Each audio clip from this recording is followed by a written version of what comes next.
maling motor ini emang beda dari yang lain, cekiders. Roman-romannya sarung yang digunakan pelaku ini dipakai supaya warga tidak curiga dengan gelagatnya. Ya elah bang, sarung tuh dipakai buat sholat, bukan jadi aksesoris woi. Sebelum beraksi, pelaku mesti mengeluarkan jurus celingak-celinguk dulu, cekiders.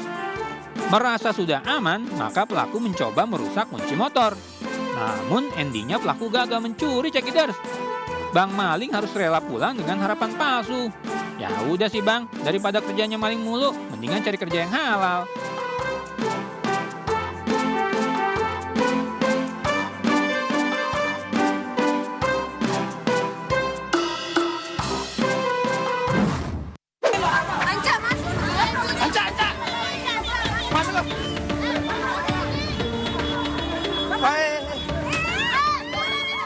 Ini dia cekiders, pelaku curanmor yang gagal melarikan diri akibat terjatuh bersama motor curiannya. Kesal dengan ulah pelaku, maka warga berusaha menangkapnya tuh. Bukannya menyerah, pelaku malah menantang warga, cekiders.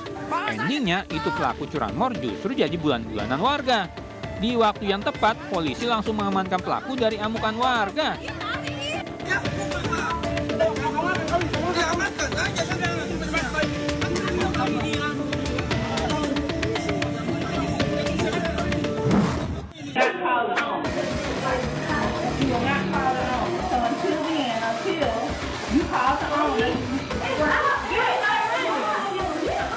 Aduh, warga negara asing di Bali ini malah bikin contoh yang nggak baik, cekiders. Udah dikasih pelayanan demi bisa glowing, malah ogah bayar. Aduh, ini mah namanya bule kere kali ya. Kesal karena si bule ogah bayar, maka membuat karyawan jasa kecantikan geram, cekiders.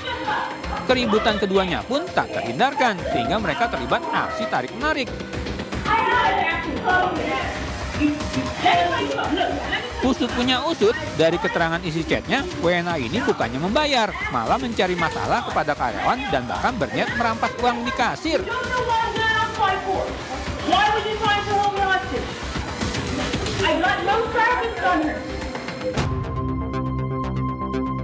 Inilah rekaman CCTV upaya pencurian sepeda motor di sebuah gang di Kelurahan Pangeranan, Kabupaten Bangkalan pada Senin dini hari usai warga merayakan malam pergantian tahun. Melihat kondisi sepi, pelaku menyasar sebuah sepeda motor yang terparkir di depan salah satu rumah. Belum sempat beraksi, seorang emak pemilik rumah memergoki pelaku. Pelaku langsung lari terbirit-birit setelah teriaki emak-emak tersebut. Tidak berapa lama sejumlah warga ikut keluar rumah, tetapi pelaku sudah keburu melarikan diri bersama temannya yang menunggu di atas motor di mulut gang. Pemilik rumah menjelaskan korban baru akan tidur setelah perayaan tahun baru. Tiba-tiba terdengar suara mencurigakan. Begitu melihat keluar rumah dari jendela, ia melihat seorang sedang merusak lubang kunci motor. Dari ke selatan. Sendirian? Berdua. Naik Bapaknya nunggu di sepeda motor. Oh, naik motor juga ya. Tapi motor nggak sampai dicuri ya? Nggak sampai. Atas kejadian tersebut, warga setempat kini tidak lagi memarkir motor sembarangan di depan rumah. Dari Bangkalan, Jawa Timur, Taufik Syahrawi Anyus melaporkan.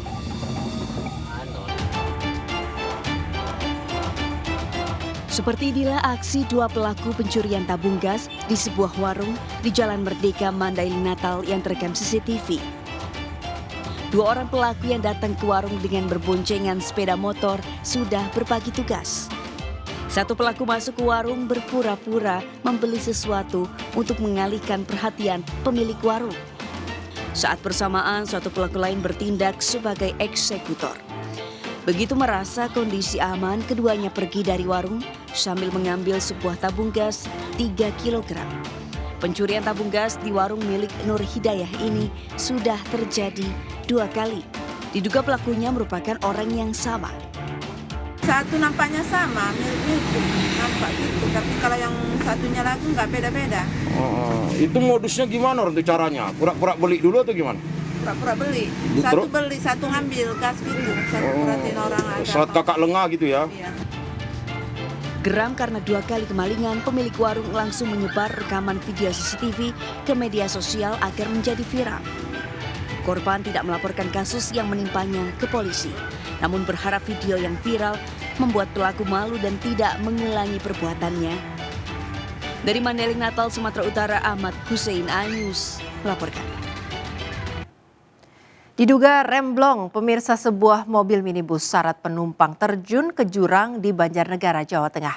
Sebelum masuk ke dalam jurang, minibus sempat menabrak sebuah mobil pickup. 12 orang penumpang menderita luka-luka dalam kejadian ini. Suasana panik warga dan korban sesaat setelah terjadi kecelakaan terekam dalam video amatir warga. 2 mobil terjun ke jurang di Jalan Raya Pejawaran, Kabupaten Banjarnegara. Kecelakaan berawal saat minibus jenis Elf yang dikemudikan Masyuri saat melintas di lokasi yang merupakan turunan tajam mengalami gagal rem hingga mobil bergerak ke jalur kanan. Saat bersamaan dari arah berlawanan melaju mobil pick-up yang dikemudikan Latif. Akibatnya tabrakan tidak terhindarkan dan kedua mobil terjun ke jurang sedalam 5 meter. 11 orang menderita luka ringan serta 1 orang mengalami luka berat. Saat ini, semua korban telah mendapatkan perawatan di Puskesmas Batur, Banjarnegara. Jalanan menurun dan kendaraan elofnya itu terjadi remblong. Ya. Kendaraan yang terlibat ada 2, 1 elof sama 1 pickup. Nah, untuk korban yang terlibat ada 12, keterangannya 1 luka berat dan 11 luka ringan. Polisi masih melakukan penyelidikan dengan memeriksa sopir serta saksi untuk mengetahui penyebab pasti terjadinya kecelakaan. Dari Banjarnegara, Jawa Tengah, Elis Novit, iNews melaporkan. Pemirsa, sebuah tanggul penahan bangunan gereja Ekumene di Kota Kendari, Sulawesi Tenggara ambruk. Robohnya talaut terjadi saat jemaat gereja sedang melaksanakan ibadah sehingga menimbulkan kepanikan. Melaporkan Pak Camat, talut Video amatir dari warga merekam saat tanggul penahan tebing bangunan gereja Oikumene di Jalan Insinyur Soekarno, Kecamatan Kendari, Kota Kendari ambruk pada Minggu sore lalu. roboh. Allahu Akbar. Allahu Akbar. Akibat longsoran membuat tiang listrik roboh dan pagar gereja rusak. Beruntung tidak ada warga yang melintas di lokasi sehingga tidak menimbulkan korban. Peristiwa tersebut membuat jemaat gereja yang akan melaksanakan ibadah menjadi panik. Warga sekitar yang melihat kejadian tersebut mengatakan diduga tanggul ambruk karena di sisi kanan dan kiri tanggul terdapat saluran air sehingga membuat tanggul rapuh dan tidak kuat menahan beban bangunan. Ini bagian di dalamnya fondasi lama di bawahnya. Oh, dari sini ke fondasi apa ini? Fondasi lama yang di bawahnya. Baru di sampingnya kiri kanan pembuangan. Jadi anunya lembek tuh. Gak tahu juga kemarin langsung jatuh begitu sih. Oh, tiba-tiba jatuh. Mengantisipasi longsor susulan, pihak gereja membuat penanganan darurat dengan menutup longsoran menggunakan terpal. Dari Kota Kendari, Sulawesi Tenggara, Febriono, iNews melaporkan. Aksi pencurian burung milik seorang kepala desa di Kabupaten Mojokerto, Jawa Timur terekam CCTV. Burung jenis cucak hijau seharga 2 juta yang kerap memenangi lomba ini lebih mudah dicuri karena pintu pagar tidak dikunci. Inilah rekaman CCTV yang memperlihatkan aksi pencurian seekor burung.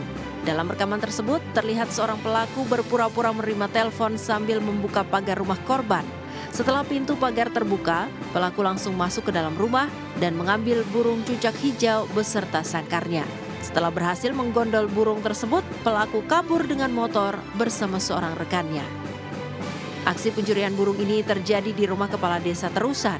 Burung yang dicuri berjenis cucak hijau yang harganya di atas 2 juta rupiah. Burung mahal ini dikenal kerap memenangi lomba burung berkicau antar klub pecinta burung dan kabupaten. Pagi itu anak saya mau makani burungnya, burung cucak hijau. Jadi kok nggak ada, saya coba lihat di CCTV kan gitu. Jadi udah dilihatkan dari CCTV jelas di sekitar jam 2.30 pagi atau setengah 3 itu ada orang masuk buka pagar dari pintu depan gitu. Meski telah kehilangan burung kesayangannya, namun Eko mengaku belum melaporkan peristiwa ini kepada polisi. Ia sengaja menyebar rekaman CCTV pencurian ini ke media sosial untuk mengetahui jika ada warga yang mengenali pelaku. Dari Kabupaten Mojokerto, Jawa Timur, Solahuddin, iNews melaporkan. Bocah berusia 6 tahun tenggelam saat mencari ikan di aliran Kali Ciliwung, Jatinegara, Jakarta Timur, Senin sore. Detik-detik saat korban jatuh ke Ciliwung sempat terekam CCTV.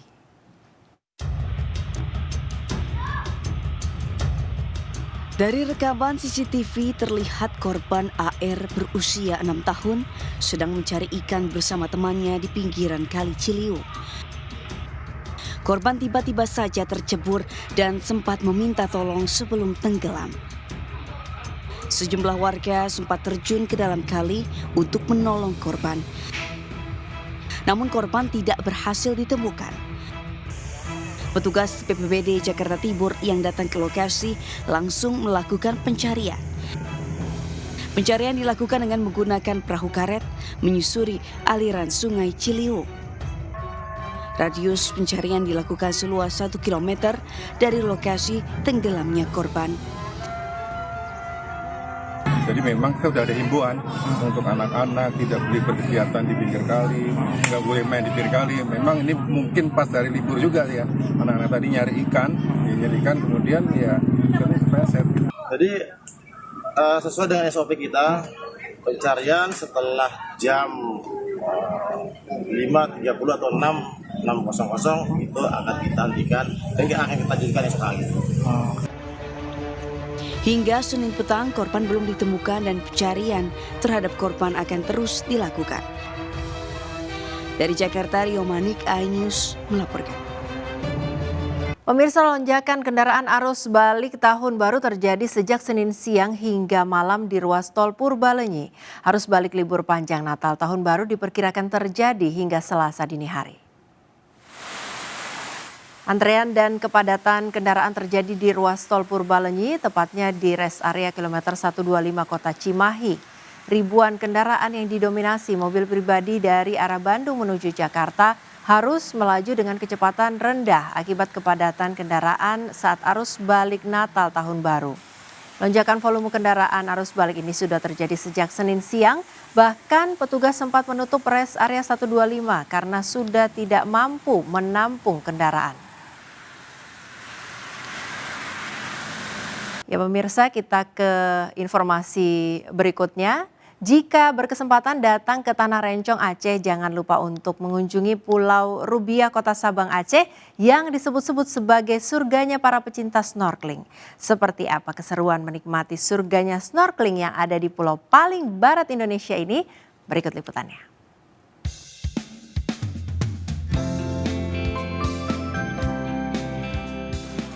Hamparan laut dengan terumbu karang yang indah serta aneka jenis ikan menjadi daya tarik tersendiri bagi pengunjung yang berwisata di Pulau Rubiah. Terletak di Desa Iboi, Kecamatan Sukamakmur, Sabang, Aceh, Pulau Rubiah disebut-sebut sebagai surganya para pecinta snorkeling. Butuh sedikit perjuangan untuk bisa sampai ke lokasi snorkeling di Pulau Rubiah. Pengunjung bisa menempuh perjalanan sekitar 40 menit dari pusat kota Sabang. Dari sana, Anda bisa menyeberang dengan membayar Rp250.000 untuk 12 orang penumpang. Kondisinya masih bersih, bisa terlihat jelas, ada ikan, ada terumbu karang, masih bebas sampah. Semoga tetap terjaga dan semakin banyak koleksi hayati di sini, Bang. Jika berkesempatan menginjakan kaki di Tanah Rencong Aceh, belum lengkap rasanya jika tidak mencoba sensasi snorkeling sambil menikmati terumbu karang dan biota laut di Pulau Rubiah, pulau paling barat di Nusantara. Dari Sabang, Aceh, Syukri, iNews melaporkan. Calon Presiden nomor urut 3 Ganjar Pranowo menyatakan akan terus mengawal kasus penganiayaan relawan di Boyolali yang diduga dilakukan oleh oknum TNI. Ganjar juga telah menghubungi Pangdam 4 Diponegoro dan meminta agar kasus tersebut diusut tuntas. Pernyataan tersebut ditegaskan calon presiden yang diusung Partai Perindo, Ganjar Pranowo, saat menghadiri pertemuan tim pemenangan Capres di Kota Semarang. Ganjar juga menyesalkan tindakan oknum TNI yang main hakim sendiri dan melanggar aturan. Menindaklanjuti kasus penganiayaan relawan tersebut, Ganjar juga telah berkomunikasi dengan Panglima TNI, Kasat, dan Pangdam 4 di Ponorogo terkait persoalan tersebut. Apalagi dari keterangan para korban, tidak ada peringatan atau komunikasi terlebih dahulu antara para pelaku dengan korban, seperti yang disampaikan Komandan Kodim Boyolali. Meski demikian, Ganjar mengimbau agar para relawan tahu hukum dan tidak melanggar aturan karena dapat memancing munculnya persoalan lain. Ya, saya meminta dengan kasus di Boyolali, maka relawan juga harus mengerti hukum. Relawan juga harus mengerti aturan. Maka kalau kita sudah sesuai dengan aturan, ada yang tabrak. Tapi kalau kita juga melanggar aturan, maka akan memancing persoalan-persoalan berikutnya. Ganjar berharap kejadian di Boyolali adalah yang terakhir kalinya, sekaligus meminta aparat tidak melakukan tindakan di luar kewenangan. Ganjar juga berjanji akan mengawal kasus tersebut hingga vonis di persidangan. Dari Semarang, Jawa Tengah, Kristadi Anyus melaporkan. Fokus menyiapkan saksi di tempat pemilihan suara, Caleg DPR RI Dapil 6 Jawa Tengah Partai Perindo, Susaning Tias Nevo Handayani Kertopati, menggelar rapat rekruter dan saksi. Usai menggelar rapat rekruter saksi, Susaning Tias menggelar nobar bersama warga tayangan program Uang Kaget MNC TV di Bondowoso, Jawa Tengah.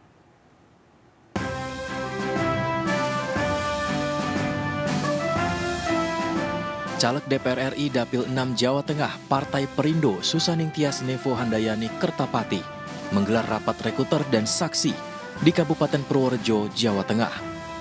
Rekruter dan saksi ini digelar untuk mendongkrak jumlah pemilih Partai Perindo pada kontestasi 2024 mendatang. Kami para caleg dari Partai Perindo memperkenalkan diri sekaligus bersilaturahmi dengan warga yang ada di Pituro dan menyampaikan visi dan misi dari Partai Perindo. Utamanya bahwa Partai Perindo itu sangat memperhatikan UMKM. Usai menggelar rapat rekruter dan saksi, caleg DPR RI Dapil 6 Jawa Tengah yang akrab dipanggil Nuning ini menggelar nonton bareng bersama warga di Desa Gondang, Kecamatan Watu Malang, Kabupaten Wonosobo, Jawa Tengah. Lokasi nobar tayangan program Uang Kaget MNC TV di Wonosobo ini merupakan desa tempat tinggal target Uang Kaget Bapak Wahidi dan Ibu Rentes. Bersama pasangan Capres Ganjar Pranowo dan Mahfud MD, Partai Peduli Rakyat kecil ini yakin bisa menjadi pemenang pemilu untuk membawa Indonesia lebih sejahtera. Tim Liputan iNews melaporkan. Calon Presiden nomor urut 1 Anies Baswedan berziarah ke makam ayahnya di makam kampus Universitas Islam Indonesia Senin siang. Anies datang bersama keluarga dan ibundanya. Kedatangan Anies Baswedan untuk berziarah ke makam ayahnya disambut Rektor UII Fatul Wahid. Anies datang bersama ibunda Aliyah Rashid Alganis, istri Ferry Farhati, anak Mutiara Baswedan serta adik laki-lakinya. Makam ayah Anies berada di Kompleks Universitas Islam Indonesia di Kabupaten Sleman. Sekitar 30 menit, Anies dan keluarga berziarah dan memanjatkan doa. Ayah Anies Baswedan bernama Rashid Baswedan, semasa hidupnya pernah mengajar di kampus UII Yogyakarta. Almarhum bahkan pernah menjabat Dekan Fakultas Ekonomi UII. UII sejak tahun 2007 sampai 2006 tahun mengajar di dan saya dulu ketika dimakamkan salah satu makam pertama. Anies berada di Yogyakarta sejak hari Minggu lalu. Selain berziarah ke Sleman, Anies juga sempat berkunjung ke rumah masa kecilnya di kawasan Dagen, Sosro Menduran, Kota Yogyakarta. Dari Sleman, Yogyakarta, Heru Trijoko iNews melaporkan. Sementara itu Cawapres nomor urut 2 Gibran Rakabuming Raka berkampanye di Kabupaten Sragen, Jawa Tengah. Dalam kampanye ini, Gibran berpartisipasi dalam kegiatan senam gemoy di Terminal Lama, Kecamatan Gemolong, dan setelah itu dilanjutkan ke Pasar Gemolong. Cawapres nomor urut 2 Gibran Rakabuming Raka menggelar kampanye di Pasar Gemolong, Sragen, Jawa Tengah. Dalam kampanye ini, Gibran berbaur dengan warga. Tak jarang ia meladeni permintaan foto. Dalam pesannya, Gibran ingin warga menciptakan suasana kondusif jelang pemilu. Ia juga menekankan pentingnya menjaga etika kampanye dan menghindari sikap saling menjelekkan paslon lain serta menyebarkan fitnah. Ya, masalah pertanian, masalah pupuk, masalah ibu PAUD, masalah anak-anak muda, berkaitan taruna sama UMKM. Ya, itu aja ya. Gibran juga mengajak para pendukungnya agar tidak terpancing berita bohong atau hoax dan menegaskan perbedaan pilihan politik seharusnya tidak mengganggu keharmonisan persaudaraan.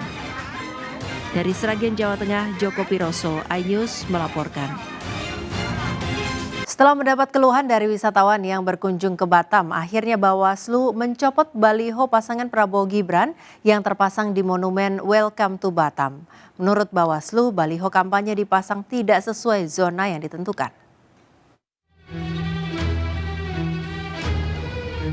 Meski hari libur momen Tahun Baru 1 Januari 2024, namun tidak menjadi penghambat bagi Bawaslu bekerja menegakkan aturan pemilu. Sejumlah petugas Bawaslu mencopot 2 baliho besar milik pasangan Capres-Cawapres nomor urut 2 dari monumen landmark Batam bertuliskan Welcome to Batam. 2 baliho terpasang di huruf O pada ikon tersebut. Bawaslu Kepulauan Riau menjelaskan bahwa Bawaslu Kota Batam telah berkoordinasi dengan TKD Prabowo Gibran untuk imbauan agar spanduk dicopot. Pencopotan paksa terpaksa dilakukan sebagai tindakan tegas terhadap pemasangan alat peraga kampanye yang tidak pada tempatnya. Namun dalam hal itu kita sesuai dengan PKPU dan juga regulasi yang sudah KPU tetapkan tentang zona yang diperbolehkan untuk memasang alat peraga kampanye itu tidak sesuai dengan apa yang dipasang saat ini. Sebelumnya wisatawan yang berkunjung ke Batam dibuat kecewa dengan adanya spanduk pasangan salah satu capres di monumen Welcome to Batam. Adanya spanduk sangat mengganggu wisatawan yang akan melakukan swafoto. Spanduk diketahui terpasang pada hari Minggu lalu yang merupakan puncak kunjungan wisatawan ke Batam untuk merayakan malam Tahun Baru. Dari Batam, Kepulauan Riau, Gusti Yenusa, iNews melaporkan. Semakin dekatnya hari pencoblosan pemilu 2024, seluruh pihak terkait tidak hanya KPU dan Bawaslu terus disibukkan dengan persiapan jelang gelaran pemilu 2024. Termasuk juga sejumlah pondok terapi yang disibukkan dengan persiapan ruangan khusus untuk calon legislatif yang nantinya mengalami stres atau depresi karena gagal terpilih. Seperti inilah ruangan khusus di sebuah pondok terapi di Kampung Ciwaru, Kecamatan Tenjo, Kabupaten Bogor, Jawa Barat. Pondok terapi ini memang dikhususkan untuk para caleg. Dan tak hanya sekedar ruangan, pemilik pondok terapi juga membuat ruangan khusus untuk para caleg yang stres atau depresi karena gagal terpilih dengan menambah ruangan terapi uap yang diracik khusus dari rempah-rempah alami. Pondok ini juga memberikan fasilitas lain seperti makan 3 kali sehari, pemeriksaan kesehatan, konsultasi, terapi pijat, hingga minum jamu. Pemilik pondok mengaku pondok terapi ini bisa menampung puluhan caleg dari berbagai daerah di Indonesia. Oh, ini terapi uap ya salah satu ya untuk relaksasi, otot, sebian, terus diet juga bisa, pernapasan bisa, yang depresi juga bisa di situ. Ya terutama untuk menghadapi pemilu yang akan datang, kami siapkan terapi ini untuk caleg-caleg yang gagal maupun yang sukses.